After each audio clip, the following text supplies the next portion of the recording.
शांति। आज 17 जून 2022 भारत में शुक्रवार है। Today is 17 June 2022 and it's Friday in Bharat. आज की मुरली का जादुई रहस्य स्वयं को प्रेरणा देने के लिए magical secrets of today's Murli for motivating the self. कल बहुत सारे भाई बहनों ने अच्छा फीडबैक दिया। एक दिखाई दे रहा है कि भाई बहनों में रियलाइजेशन बढ़ते जा रहे, जो ये सीक्रेट्स सुन रहे हैं और अंदर से उनको मोटिवेशन आ रहा है कि कुछ हम करके दिखाए, अपना चार्ट रखे, अवस्था अच्छी रखे। लेकिन फिर भी लेकिन आ जाता है। अभी लेकिन क्यों आता है? काउंसलर होने के कारण बहुत सारे लोग प्रश्न पूछते हैं, डाउट पूछते हैं और अपनी अवस्था की भी शेयरिंग करते हैं। तो एक बात तो स्पष्ट रूप से दिखाई देती है, समझ में आती है, वो ये है कि जो बच्चा रोज मुरली सुनता है और पढ़ता है, रोज पढ़ रहा है, सुन रहा है, समझ रहा है, मनन चिंतन करता है, उसको एक बात स्पष्ट अपने आंखों के सामने दिखाई देती है, आईना दे देता है जैसे कि बाबा, कि उसका क्या पद होगा।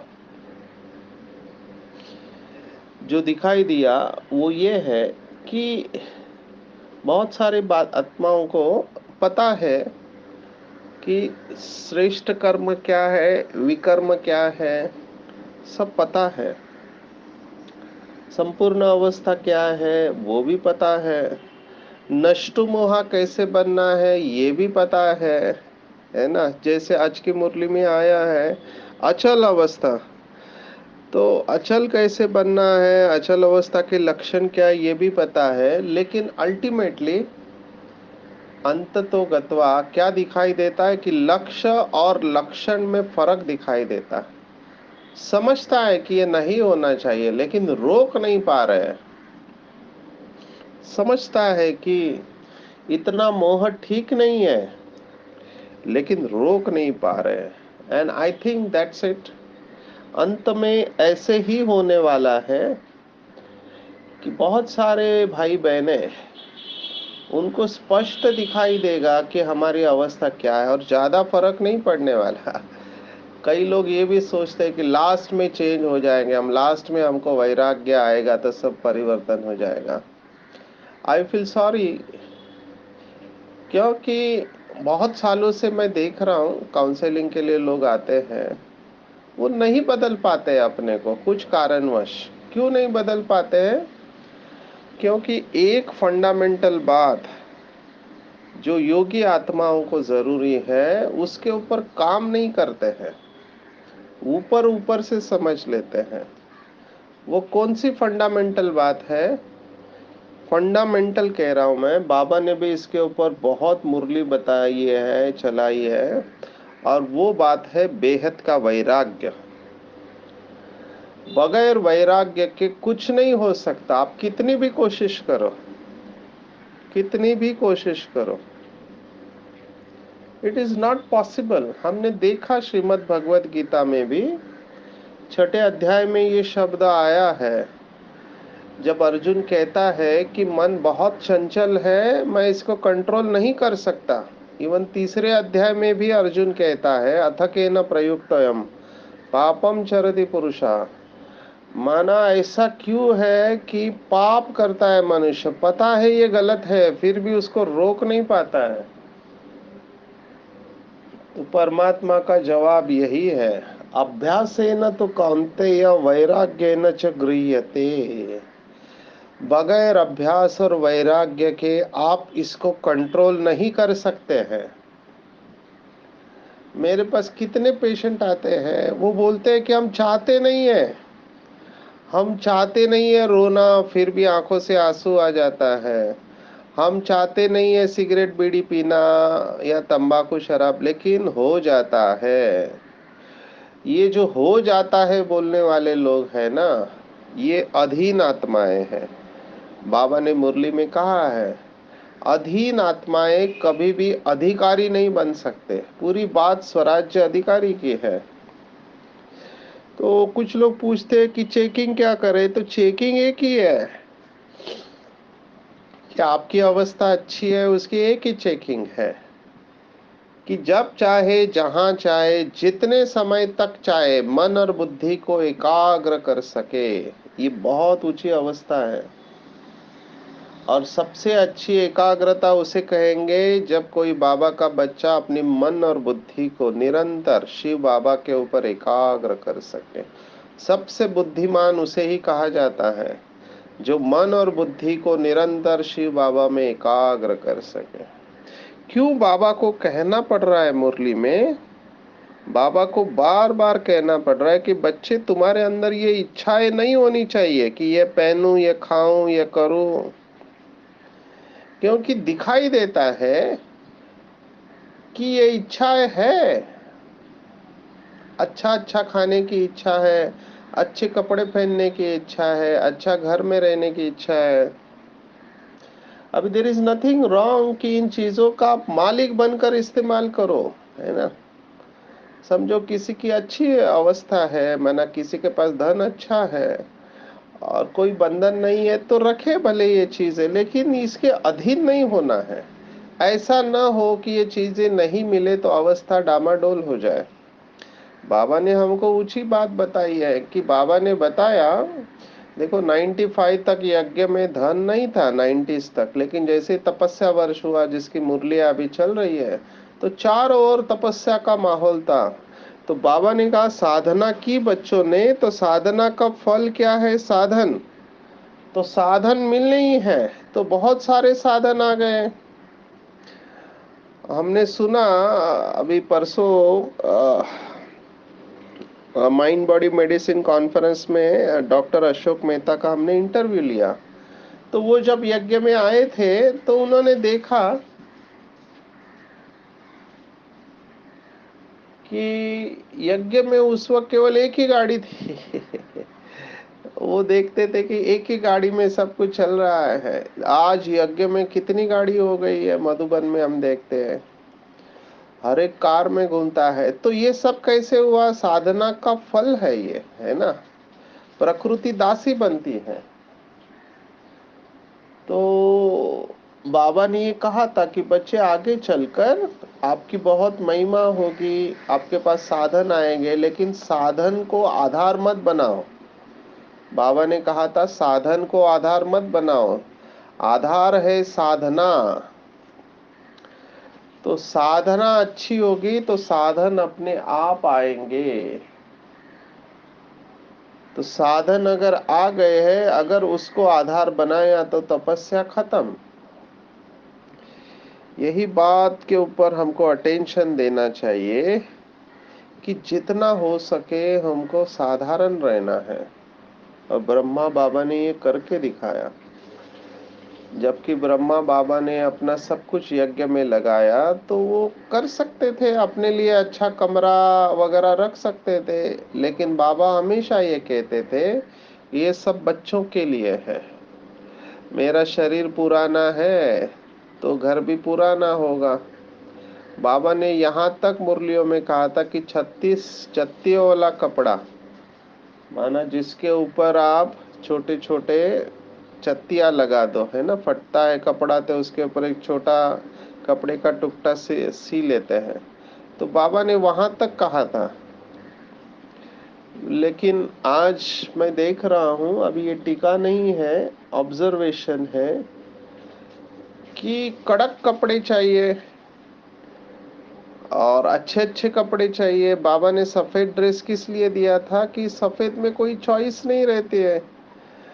नहीं तो कई भाई बहनों को कलर में अगर समझो बाबा ने ड्रेस रखा होता तो कितना उसके ऊपर घमसान होता कि ये कलर नहीं, वो colour, light shade, dark shade. ये बुद्धि कितना जा रही है इसमें।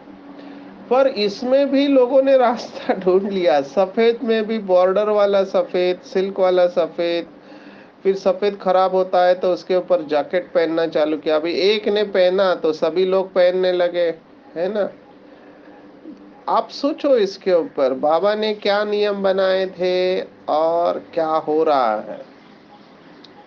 इसमें कुछ किसी का भी दोष नहीं है, लेकिन बुद्धि तो जाती है, एक दूसरे को देख के कॉपी करते हैं।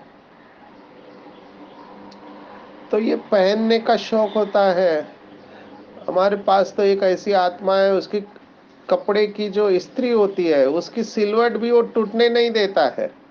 इतना अटेंशन रखता है कि सिलवट भी टूटनी नहीं चाहिए। मैंने सोचा इतना अटेंशन अगर शिव बाबा के ऊपर देते हैं तो कितनी अच्छी अवस्था होते है। अब ये अच्छा है कि आप कपड़े को स्वच्छ रखते हैं, लेकिन उतना ही अटेंशन शिव बाबा की याद के ऊपर देना चाहिए। अब ये आत्मा हमेशा बीमार रहती है, सब कुछ कर रही है, प्राणायाम कर रहे हैं, आसन कर रहे हैं, एक्सरसाइज कर रहे हैं, टाइम पे सोना, टाइम पे खाना चाहिए, फिर भी बीमारी क्यों है ना। फिर भी कमजोर क्यों है? क्योंकि टू मच इन चीजों को सहारा बना लिया है और बीमारी का डर है। बीमारी का डर है। उन आत्मा को पता ही नहीं कि उसको डिप्रेशन की गोली चल रही है, पर वो आत्मा ऐसे समझती है कि उसकी अवस्था सबसे अच्छी है। अभी आप इसको क्या कह सकते हैं? ये तो अपनी आंखों के सामने देखी हुई केस आपको बता रहे हैं। तो बाबा ये जो कहता है ये बिल्कुल फिट है कि ये इच्छाएं आपको अच्छा बनने नहीं देंगी। ये शिव बाबा का महावाक्य है, कोई भी हद की इच्छा आपको अच्छा बनने नहीं देगी। तो चेक करना चाहिए भाई बहनों, अगर हम चाहते हैं कि हमारी योग की अवस्था अच्छी हो, जिसके बगैर कुछ नहीं हो सकता। देखो बाकी के भी यज्ञ है, बाकी के भी संस्थाएं है, वहां पे कुछ नियमों की जरूरत नहीं है। आप चलो, गाना सुनो, डांस करो या कथा सुनो, उनको कोई नियम नहीं है। लेकिन हमारे ऊपर तो नियम है ना। और बाबा ने इन नियमों को कभी ढीला नहीं छोड़ा है, कभी भी ढीला नहीं छोड़ा। बाबा ने ऐसा नहीं कहा अच्छा ये वीआईपी है, ये बहुत पैसा वाला है तो नियमों को ढीला छोड़ दो, नहीं। बाबा बहुत स्ट्रिक्ट रहते थे। बाबा ने क्वालिटी को मेंटेन किया है कि आदि से अंत तक अगर कोई नियमों को फॉलो नहीं करता तो वो आ नहीं सकता यज्ञ में, उसको आना भी नहीं चाहिए। क्योंकि जो लाया उसको तो लाने वाले ब्राह्मणी के ऊपर भी बोझ चढ़ेगा। ये बाबा के श्रीमत है। तो बाबा ने प्यूरिटी के नियम को कभी ढीला नहीं छोड़ा, खाने पीने के नियम को कभी ढीला नहीं छोड़ा है। लेकिन अगर इसके बाद भी कोई अगर ऐसा करता है तो फिर बाबा क्या करेगा? बाबा का काम है बताना। अब यही बात इस समय, क्योंकि अंतिम समय है ना, तो जिनके अंदर वैराग्य की वृत्ति नहीं होंगी उनको पुरानी दुनिया, व्यक्ति और वस्तु आकर्षित करेंगे और वो अपना बंधन उत्पन्न करेंगे और उनका बंधन ही उनके दुख का कारण बनेगा। इसमें भगवान कुछ नहीं कर सकता। भगवान का काम है विधान करना, उसको भाग्य का विधाता कहते हैं। उसने विधान किया है बच्चे कि तुमको अंदर से वैराग्य आना चाहिए। कई लोग चालाकी करते हैं, बाहर से वैराग्य दिखाते हैं कि हमने तो सब कुछ छोड़ दिया है ना। हम केवल सफेद वस्त्र पहनते हैं, हम किसी के हाथ का खाते पीते नहीं है, बाहर का खाते नहीं है। कुछ भाई बहनें तो इतना एक्सट्रीम करते हैं कि किसी के घर पे पानी भी नहीं पीते हैं। बहुत अच्छी बात है अगर आप इतना नियमों में पक्का है, पानी नहीं पीते, ये नहीं खाते, वो नहीं खाते, अच्छी बात है, हैट्स ऑफ।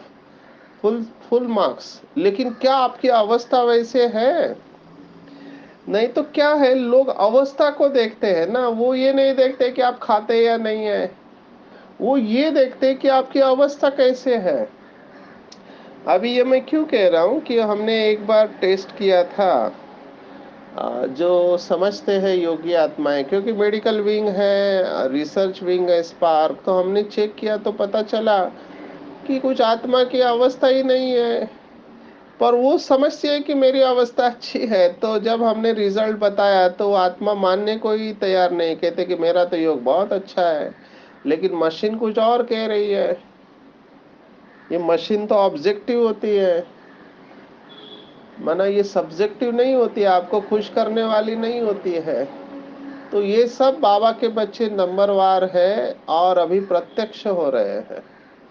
ऑटोमेटिकली आत्माएं विश्व की स्टेज पर आ जाएगी, आप कितना भी कुछ करो, आपकी अवस्था आपको छिपने नहीं देंगे, और आप अंदर से स्वीकार करेंगे कि इस आत्मा की अवस्था मेरे से बहुत अच्छी है। आप मार्क्स देंगे, खुद को भी मार्क्स देंगे और दूसरों को भी मार्क्स देंगे। आपको किसी को भी कुछ भी सिद्ध नहीं करना है।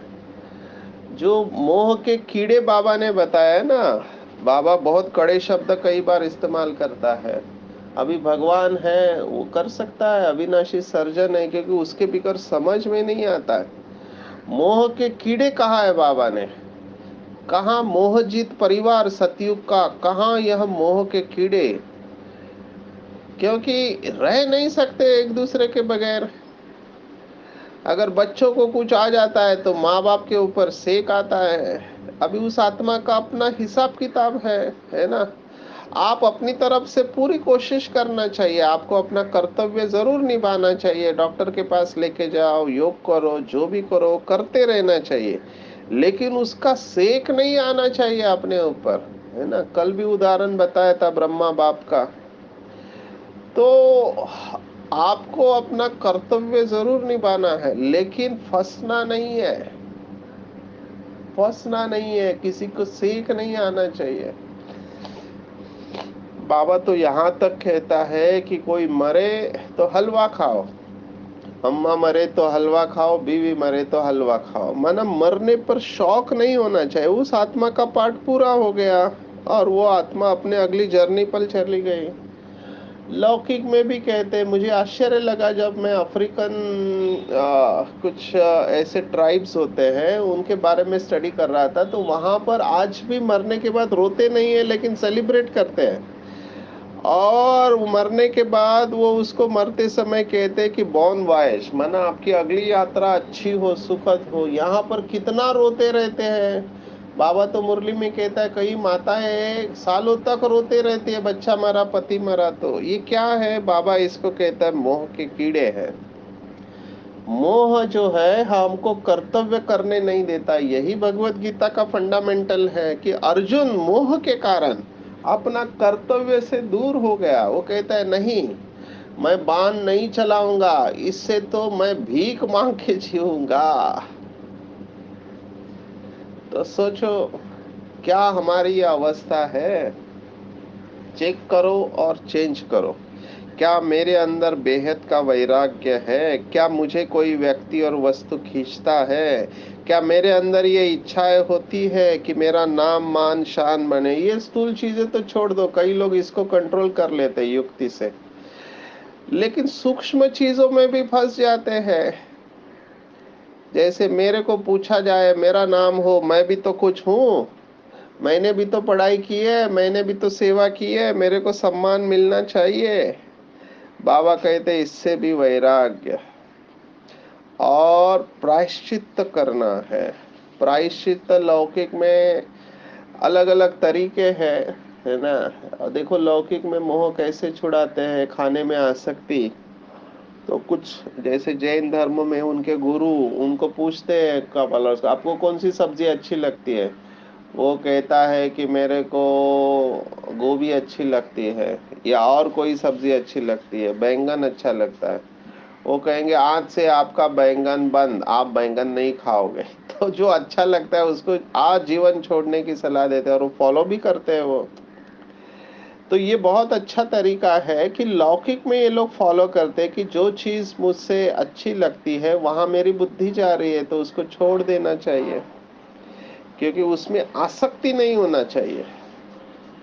क्योंकि जब बहुत पसंदीदा भोजन होता है तो 2 रोटी के बजाय 3 रोटी खा जाते हैं, वहां अपने बॉर्डर क्रॉस कर लिया।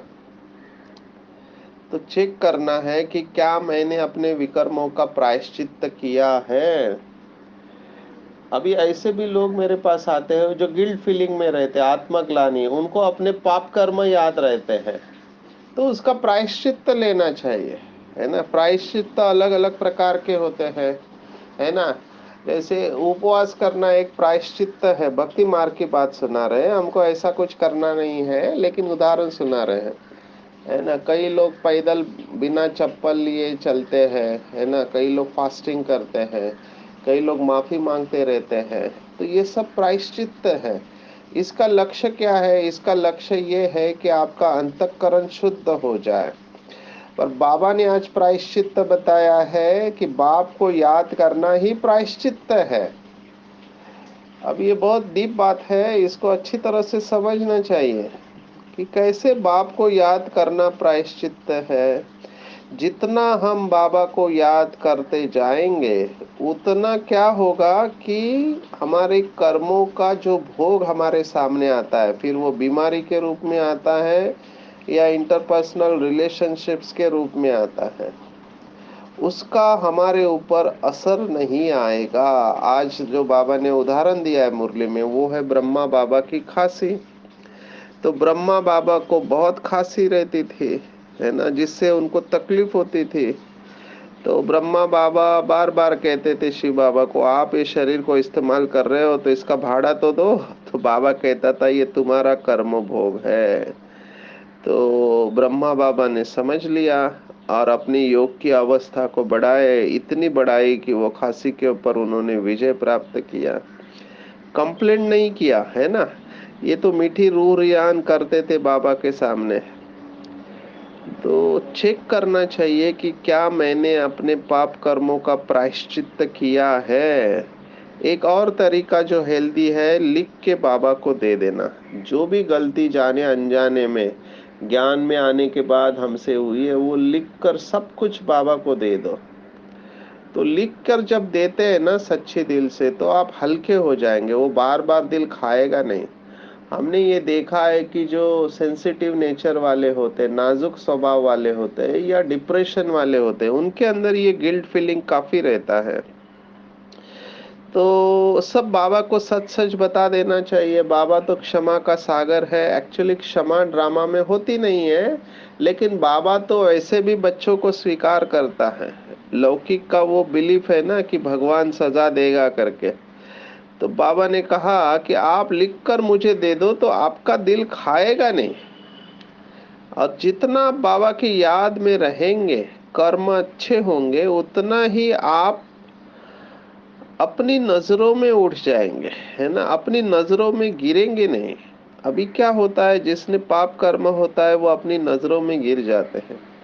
हमने देखा है, हमारे पास एक आत्मा ऐसी है जिसने बहुत विकर्म किया, बहुत लोगों के पैसे लिए, रिटर्न नहीं किए।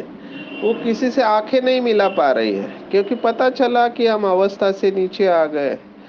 तो अभी तक उसमें से निकल नहीं पाए हैं, क्योंकि फ्रॉड किया ना, भ्रष्टाचार किया, यहाँ भी किया, मधुबन में भी किया। तो ऐसी आत्माओं को निकलना बहुत मुश्किल होता है, क्योंकि बोझा बहुत चढ़ जाता है। अगर ये आत्मा योग करे, है ना, बहुत वैराग्य की अवस्था रखे, तो ये आगे आ सकती है। अदरवाइज उसमें से निकलना बहुत मुश्किल है। तो ये हमको बहुत अच्छी तरह समझना है कि हम सब बाबा के बच्चे के ऊपर जाने अनजाने में हमसे ऐसे कर्म हुए हैं। तो हमको इसके इफेक्ट से बचने के लिए प्रायश्चित्त करना है एक बाप की याद से, और कोई रास्ता नहीं है, कोई भी रास्ता नहीं है। तो आज की मुरली को थोड़ा सा गहराई से समझना है कि क्या मेरे अंदर बेहद का वैराग्य है।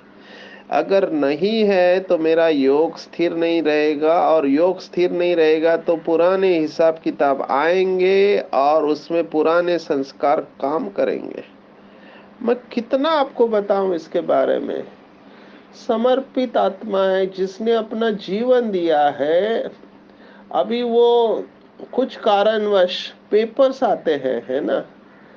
पेपर्स तो सभी के लाइफ में आते हैं, कोई बचा नहीं है, लेकिन रिलेशनशिप्स का पेपर तो वो इतना दूसरों की बातों को दिल पे ले लिया कि अभी वो बीमार पड़े हैं, बीपी बढ़ रहा है, डिप्रेशन बढ़ गया है ना। बार बार यहाँ तक विचार आ गए कि अभी आत्महत्या के विचार आ रहे हैं। अभी ज्ञानी तो आत्मा है, ऐसे नहीं कि कमजोर है, ज्ञानी तो आत्मा है, सब समझ है, लेकिन रोक नहीं पा रही है। तो चेक करो क्या हमने अपने हिसाब किताब चुकत किए हैं। ज्यादा से ज्यादा बाबा की याद में रहना। केवल ज्ञान समझने से कुछ नहीं होता है। बाबा जो कहता है ना, पॉइंट वन पॉइंट अवस्था में स्थित होना चाहिए, तभी आप इससे बच सकते हैं। नहीं तो हिसाब किताब इतने कड़े आते हैं कुछ आत्माओं के सामने कि वो बाबा का हाथ छोड़ सकते हैं या ज्ञान योग छोड़ सकते हैं। जैसे उस आत्मा का हमने एग्जाम्पल सुनाया। खुशी खुशी चुकतू करना, ये इसके लिए ताकत चाहिए। सब लोग खुशी खुशी चुकतू नहीं करते हैं। तो प्लीज इसको डबल अंडरलाइन करना। भक्ति मार्ग में भी कहते हैं क्या लेकर जाएंगे साथ में, लेकिन छोड़ना भी नहीं चाहते हैं। हमने देखा है कि पकड़ के रखते हैं नाम मान शान को, अपने पोस्ट पोजीशन को। इतनी इनसिक्योरिटी है कि क्या कहूं मैं आपको। बहुत रहम आता है ऐसी आत्माओं के ऊपर। और बाबा ने यही कहा कि विश्व कल्याणकारी की स्टेज है। कैसे पता चले? तो विश्व कल्याणकारी आत्मा अचल स्थिति वाले होंगे। अचल माना कभी भी हलचल में नहीं आएंगे, और चाहे कुछ भी हुआ है उनके साथ में, है ना, किसी भी आत्मा के प्रति घृणा भाव, द्वेष भाव, ईर्ष्या भाव या ग्लानि का भाव उत्पन्न नहीं होगा। अभी आपको क्या बताएं जैसे फेमस हो गए तो बहुत लोगों को लगता था कि ये भाई को ही क्यों पूछा जाता है। अभी विशेषता है तो बाबा यूज कर रहा है। एक भाई को इतनी ईर्ष्या हो गई, इतनी ईर्ष्या हो गई, बाप रे। आप उसको वाइब्रेशन को फील कर सकते हैं। तो हमने देखा कि आत्मा बहुत डिस्टर्ब है, तो हम डिटैच होना चालू किया। अभी जैसे हमने डिटैच होना चालू किया, वो आत्मा खिल गई, क्योंकि उसको लगा अभी उसको इम्पोर्टेंस मिल रहा है बहुत रहम आ रहा है ऐसी आत्माओं के ऊपर कि उनको लगता है कि दूसरा आगे जा रहा है, माना मैं पीछे रह रहा हूँ, है ना।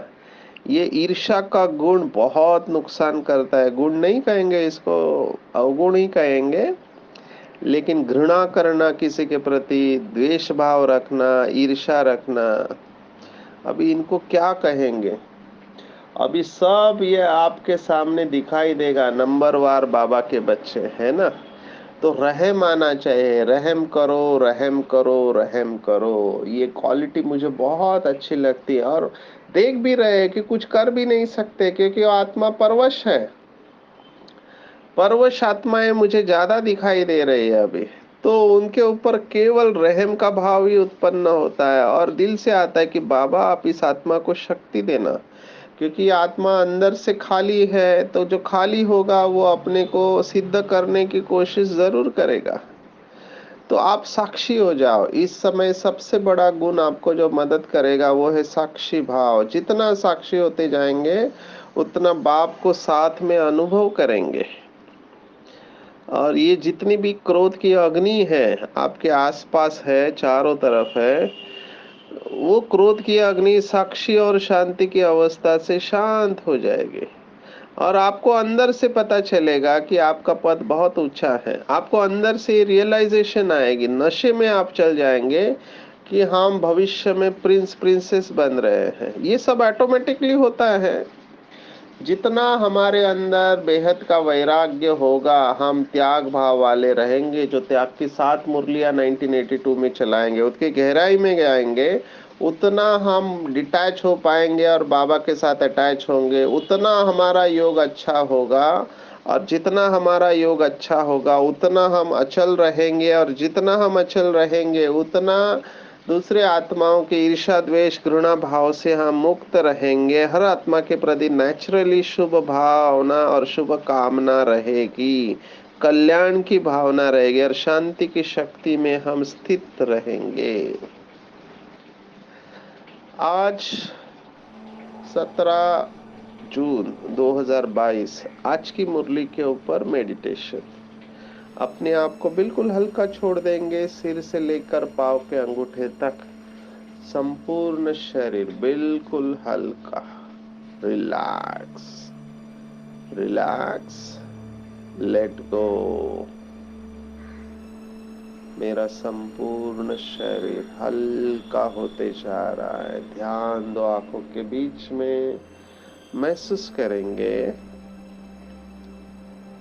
कि मैं इस शरीर से डिटैच हूँ, न्यारी हूँ। आत्मा न्यारी थी, न्यारी है और न्यारी बनेगी। मैंने महसूस किया है कि ये शरीर साधन है, ये सेवा के लिए मिला हुआ है, ये बाप दादा की अमानत है।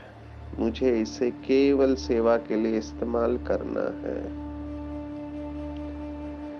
मैंने अंदर से महसूस किया है कि ये दुनिया पुरानी हो चुकी है, इसमें सच्चा सुख नहीं है। यहाँ का सुख काग विष्ठा के समान है। सच्चा सुख तो एक शिव बाबा की याद में है। मैं परम धाम निवासी हूँ। अब घर जाने का समय है।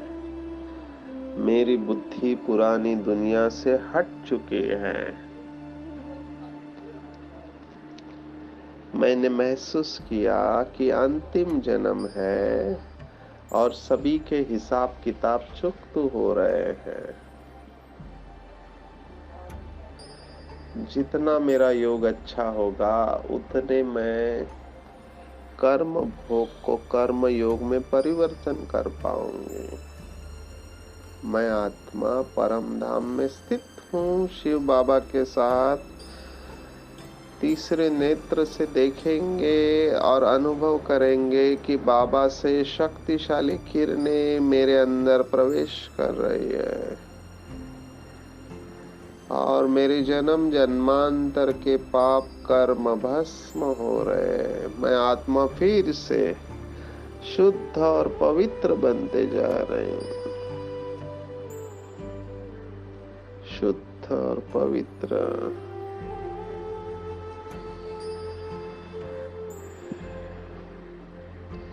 बाबा से सर्व शक्तियां मेरे अंदर समाते जा रही है, समाते जा रहे हैं। मैं आत्मा अचल और अडोल बनते जा रही हूँ। मेरी किसी से भी कोई शिकायत नहीं। हर आत्मा के प्रति नेचुरली शुभ भावना और शुभ कामना उत्पन्न हो रही है। कैसी भी आत्मा है वो शांति की शक्ति से शांत हो रही है।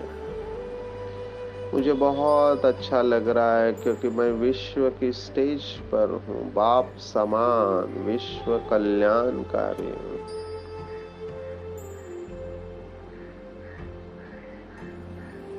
विश्व की सर्व आत्माएं सुखी हो जाए, सभी के दुख दूर हो, सभी को मुक्ति जीवन मुक्ति मिले, ये मेरा श्रेष्ठ संकल्प है। I am totally relax and peaceful. शांत, रिलैक्स।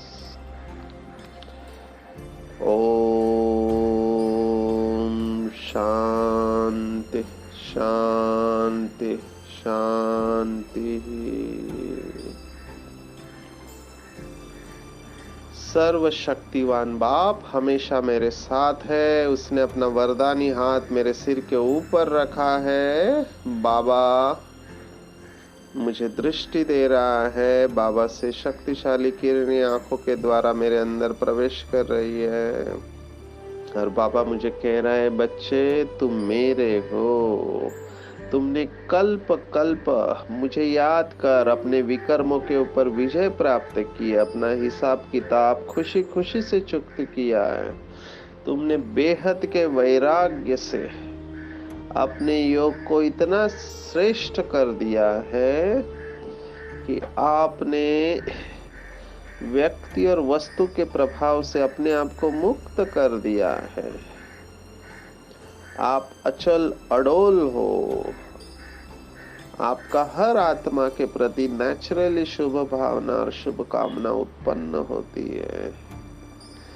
शांति की शक्ति से आपने अनेक आत्माओं की क्रोध की शक्ति को, अग्नि को बुझाने का काम किया है। बच्चे आपकी विजय निश्चित है, निश्चित है, निश्चित है, क्योंकि मेरी सर्व शक्ति और वरदान हमेशा तुम्हारे साथ है।